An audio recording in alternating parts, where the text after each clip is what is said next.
Hi, Andrea. Thank you so much for being here and for agreeing to do this. I'm Theo. I'm part of the XLR team, and we would like to ask you some questions. But first, can you tell us a bit about yourself and maybe introduce yourself a bit? Yes, I'm Andrea Williams. I'm Chief Executive of Christian Concern and the Christian Legal Centre, and I'm also very proud indeed to be part of the IFTCC movement and on the General Board.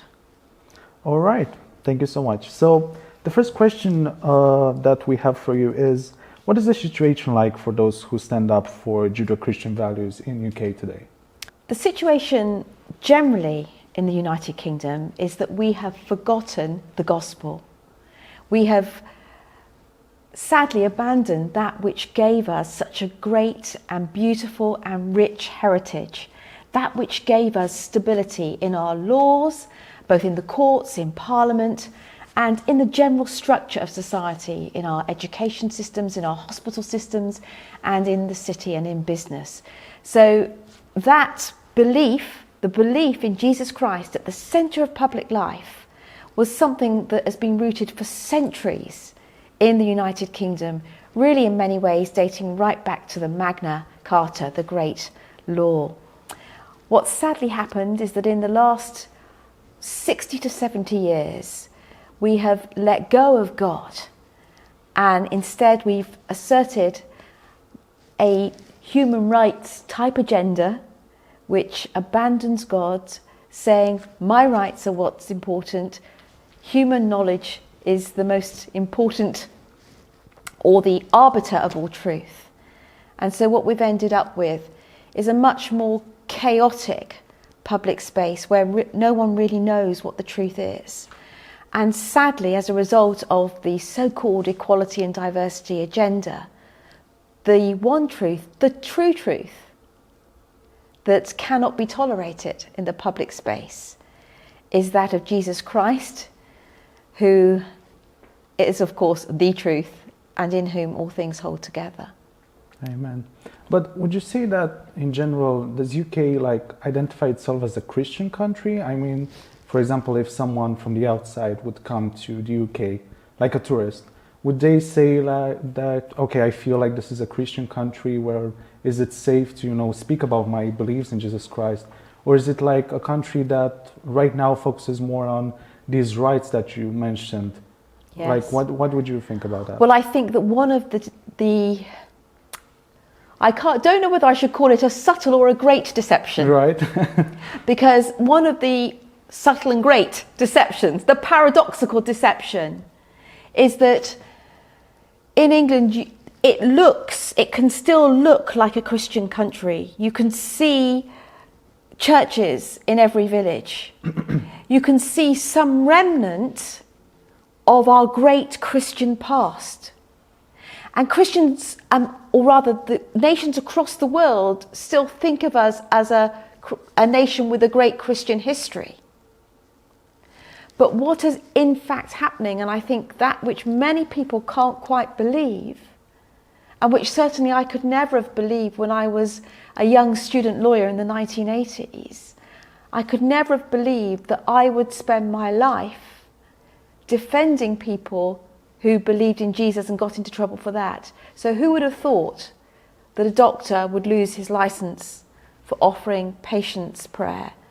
Who would have thought that nurses would be punished for giving patients a Bible? Who would have thought that teachers would lose their job for promoting the Christian sexual ethic in the classroom and refusing to teach a state curriculum that promotes LGBTQI to children as young as 4? But these things are actually happening in the United Kingdom. Street preachers are being arrested. Our state church is about to introduce liturgy to bless, or prayers to bless same-sex unions. And so what has happened in many ways is that the church has gone silent. We have been so kowtowed by the culture that we have lost our voice, lost our confidence in the gospel, because we fear the label of being bigoted or hateful, when in fact we have the good news and it's loving to speak. And we really need the church, because there are many people that love Jesus in the United Kingdom still. So we need the church to awake and to arise and find her voice. That's true, thank you. I do believe that church should be one of like the main power and influence in a country. So I hope that in time, the church will have more to say about these so-called, like conversion therapy and all this subject. Teo, you're exactly right there. And I think that what happens in our modern Western societies is that we allow the state to become God. The state becomes the arbiter of all truth. And the state increasingly encroaches on every single aspect of life. But you see, the church is not ruled by the state. The church has its own governance structure.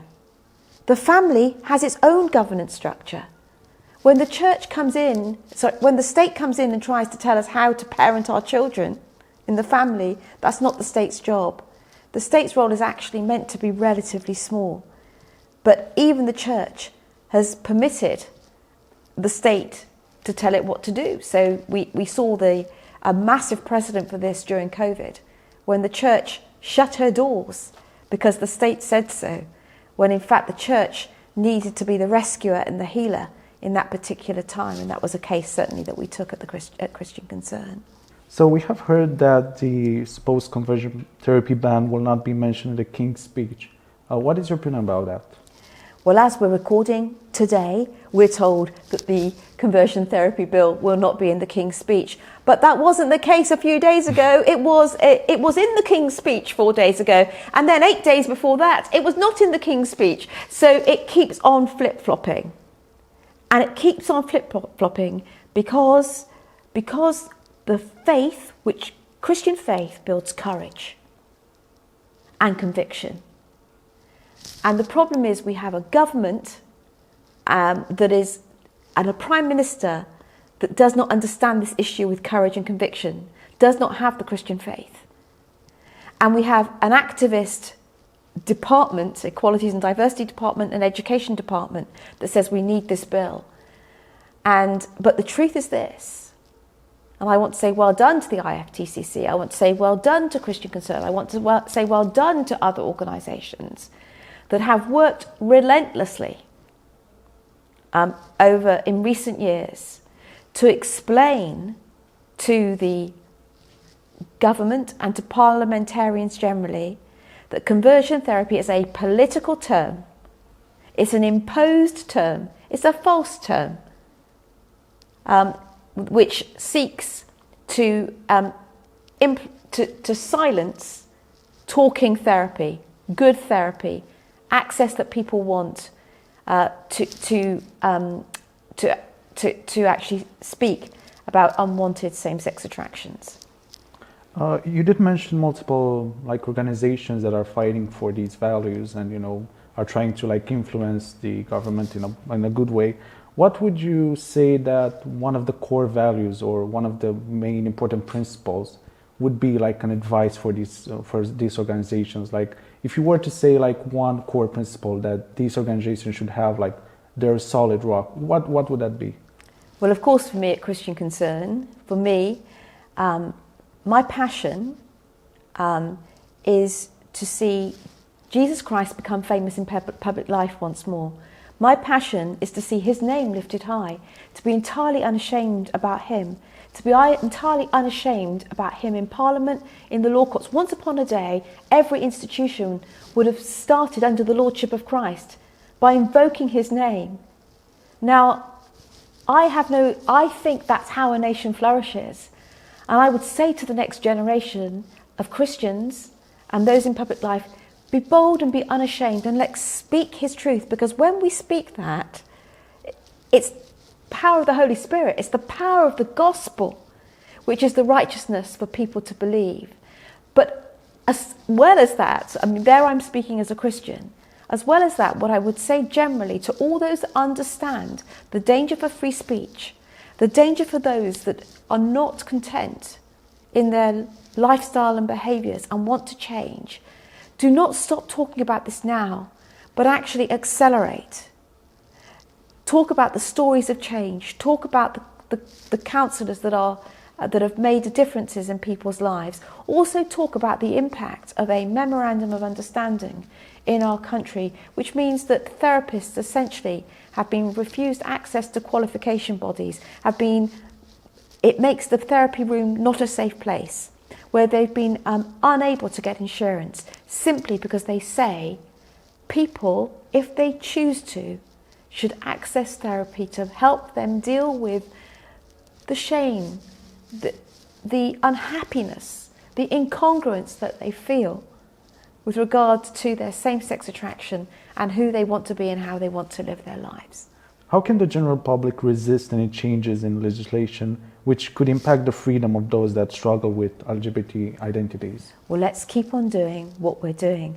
Let's keep on building this amazing IFTCC movement. We're in our 9th year at this conference. And this movement is building, it's energized. We have the best research on this issue in the world.